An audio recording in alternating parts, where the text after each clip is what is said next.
Welcome to the Soccer Tavern, where we're discussing the history, culture, and philosophy of the beautiful game. My name is Dave, and in this video, we're talking about the history of Ballspielverein Borussia 09 Dortmund, better known as Borussia Dortmund. Pull up a seat and let's start the discussion.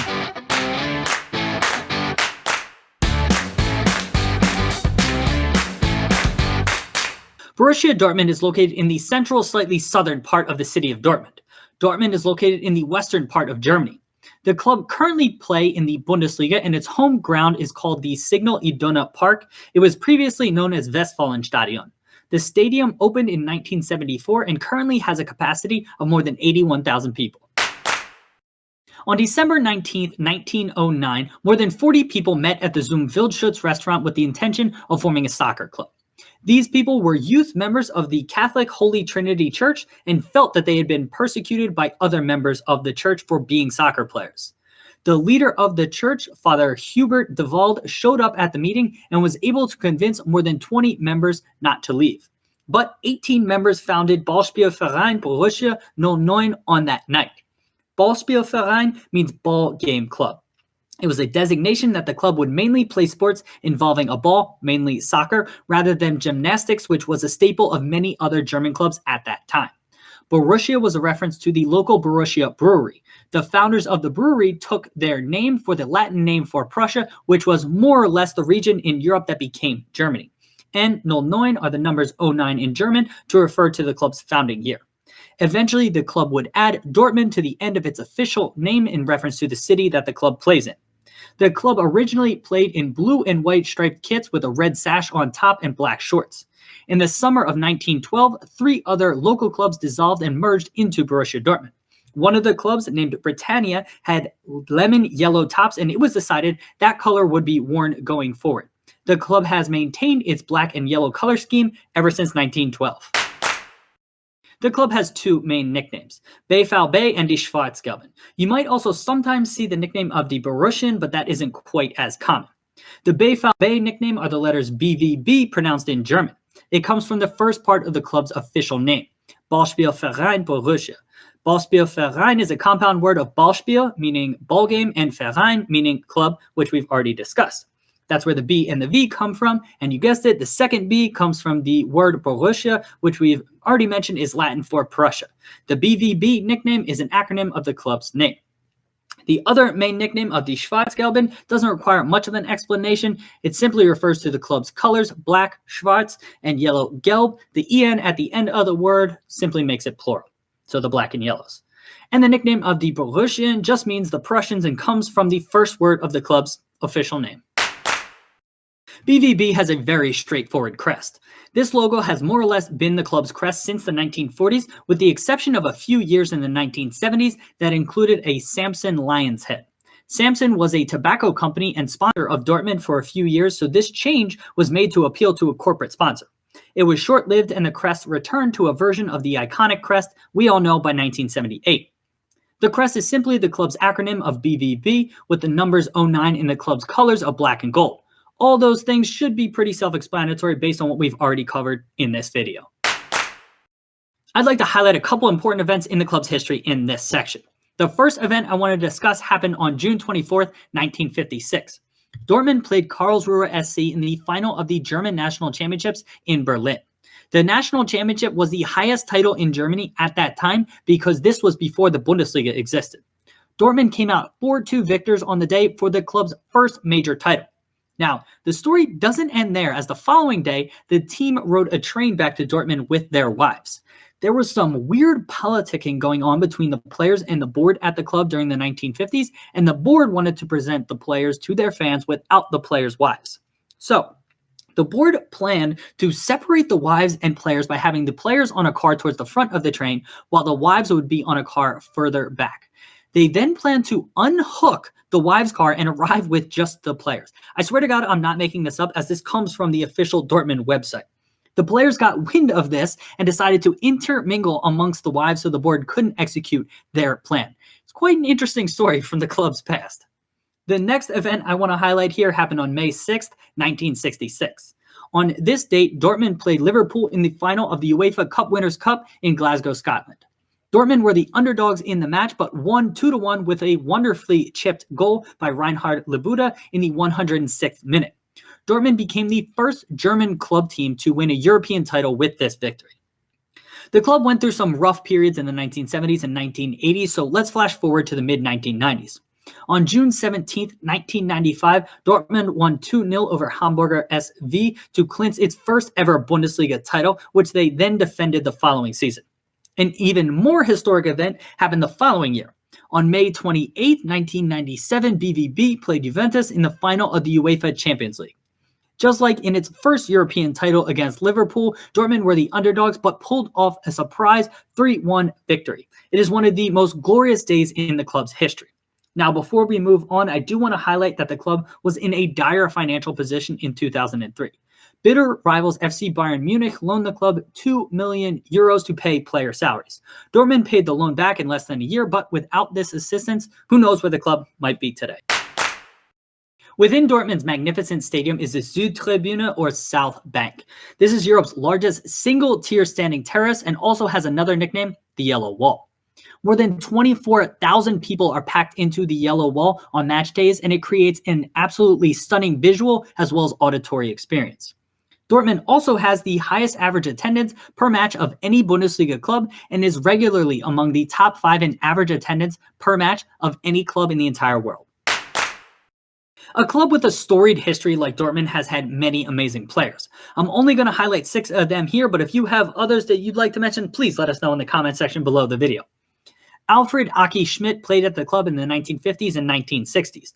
Dortmund was the only club he played for in his career, making more than 250 appearances over a 12-year period for the Black and Yellows. The club won 4 major trophies during his time with BVB, as Schmidt provided outstanding leadership. Manfred Burgsmüller deserves mention here because although he played during a rough period in the 1970s for Dortmund, he scored 158 goals in only 251 games. His goal scoring might be a record at the club depending on who you ask, which we'll discuss later in this video. Burgsmüller was captain during his last 4 seasons at the club before leaving in 1983 and is one of the greatest midfielders in BVB's history. Michael Zorc is widely considered the greatest legend in Borussia Dortmund's history. Zorc made his pro debut in 1981 and would appear in 571 matches for the Black and Yellows during his career. He was a one-club man who led both on and off the pitch. He captained Dortmund for 8 seasons, winning 2 Bundesligas, a DFB Pokal, and a Champions League. Zorc is another player who might be considered the club's all-time record scorer, depending on who you ask. Stay tuned for more info on that situation. Matthias Sammer is one of the greatest ever Bundesliga players. Though Sammer played at a handful of other clubs during his career, he is a BVB legend. Sammer is one of the highest scoring defenders in world soccer's history. The pinnacle of his career came in 1996 as he helped Dortmund win the Bundesliga title and Germany win the Euros. That led to him winning the 1996 Ballon d'Or, given to the best player in Europe, widely considered the best player in the world. Sammer is the only Dortmund player ever to win the award. Roman Weidenfeller and Marco Reus are 2 modern legends for the club. Weidenfeller was a goalkeeper at the club from 2002 to 2018. In his 17 years at the club, BVB won 2 Bundesliga titles and 2 DFB Pokals. He made more than 450 appearances for the club and is likely the best keeper in the club's history. And finally, Marco Reus is still an important player for the club at time of recording. He has made 200 appearances and counting. His career has been unfortunately blighted by injury issues, but when he is healthy, he could be one of the best attackers in the entire Bundesliga. His legend will likely continue to grow at the club for many more years. The 2 greatest managers in the club's history are Ottmar Hitzfeld and Jurgen Klopp. Each took over Dortmund when it was in a bit of a down period and turned the club's fortune around to win major titles. Hitzfeld took over a struggling Dortmund side in 1991. He was an unknown manager arriving from Switzerland, so expectations were relatively low at that time. Over the next 6 years, he built Dortmund into a perennial title contender, including winning the Bundesliga twice and the Champions League in 1997. He is recognized as one of the greatest managers of his generation. He also holds a unique distinction as being the only manager to defeat Sir Alex Ferguson's Manchester United, both home and away, in a 2-legged European tie. After winning the Champions League with Dortmund, he left to join Bayern Munich, where he would go on to win a number of titles and become one of the most decorated German managers in history. The other great manager in Dortmund's history is Jurgen Klopp. Klopp joined BVB in 2008 after making a name for himself managing at Mainz. The prior few seasons for Dortmund were middling, but Klopp set the club on a route back to winning titles. He implemented a high-pressing, counter-attacking style named gegenpressing, which was described as heavy metal football or soccer. The entertaining brand of soccer led Klopp's side to the Bundesliga title in the 2010-2011 season. They followed that campaign with Dortmund's most successful season ever by winning the Bundesliga title with a record number of points at that time and also winning the DFB Pokal. That is the only time in the club's history that the club has won a domestic double. BVB would also make a Champions League final under Klopp, although it unfortunately ended in a loss to rivals FC Bayern Munich. Klopp would leave BVB after the 2014-2015 season. He currently manages Liverpool FC in England and is one of the most entertaining and well-respected managers in the world. Dortmund's two main rivals are unquestionably FC Schalke and FC Bayern Munich. Matches between BVB and Schalke are called the Revier Derby, and this matchup is widely considered one of the fiercest rivalries in all of the Bundesliga. Both clubs are located in the Ruhr region of Germany that is famous for hardworking, blue-collar citizens. This hardworking spirit comes from the region being an epicenter of the coal mining and steel forging industries. The region is also obsessed with soccer, and these two clubs are arguably the biggest clubs in the region.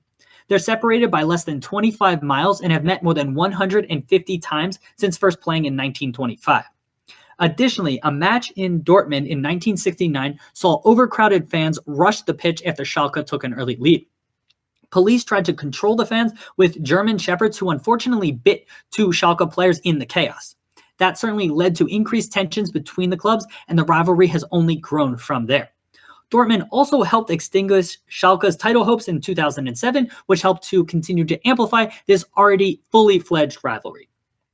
BVB's other main rivals are FC Bayern Munich. The clubs didn't first meet until 1965, but have played more than 100 matches since that inaugural game, which Dortmund actually won 2-0 on the road. Bayern has had the upper hand since then in terms of winning trophies as well as matches in this matchup. Quite frankly, this wasn't much of a rivalry until recently. The cities are more than 350 miles apart, and Dortmund only started becoming a perennial trophy contender in the 1990s. The most recent memorable match between the two came in the 2013 Champions League final, which Bayern won 2-1. Matches between these two clubs are called their Klassiker, which loosely translates as the Classico or the Classic. The rivalry will only continue to grow as Dortmund continues to establish its case as the second biggest club in Germany behind Bayern. The stats and records we're about to discuss are as of October 2019, which is when we are recording this video. Dortmund has played 53 seasons in the top flight in its history. The club has 14 major titles, including 3 German national championships before the Bundesliga was created, 5 Bundesliga titles, 4 DFB Pokals or German Cups, 1 UEFA Champions League, and 1 UEFA Cup Winners' Cup. BVB's record first-team appearance holder is Michael Zorc with 571 first-team appearances. Technically, the Black and Yellow's all-time top scorer is Alfred Preisler with 175 goals. These goals came before the Bundesliga and a national league existed, so the top scorers in the Bundesliga era are Michael Zorc and Manfred Burgsmüller. The reason I highlight 2 players is that Michael Zorc had 159 first-team goals, but 3 of his goals came in relegation playoffs, and 1 other goal came in a now-defunct competition called the Intercontinental Cup. Some people only recognize him as having 155 or 158 goals, not 159. Manfred Burgsmüller had 158 first-team goals, and that's undisputed. I'll let you decide who you want to view as the club's all-time top scorer. Dortmund's record transfer purchase is Mats Hummels from Bayern Munich on June 19, 2019 for a little more than 30 million euros. The transfer officially processed on July 1, 2019 when the transfer window opened. And the club's record transfer sale was Ousmane Dembele to FC Barcelona in Spain on August 28, 2017 for an initial fee of about 105 million euros that could rise as high as 147 million euros. And one last interesting fact about the club, in October of 2000, Borussia Dortmund became the first and I believe still only German soccer club to be publicly traded on a stock exchange. The club was listed on the Frankfurt Stock Exchange, which is the largest German stock exchange. The club is still publicly traded at time of recording. So there you have it, a bit of history on Ballspielverein Borussia 09 Dortmund. Let's continue the discussion in the comment section below the video. Thanks for stopping by the Soccer Tavern. Hope to see you again soon. Prost!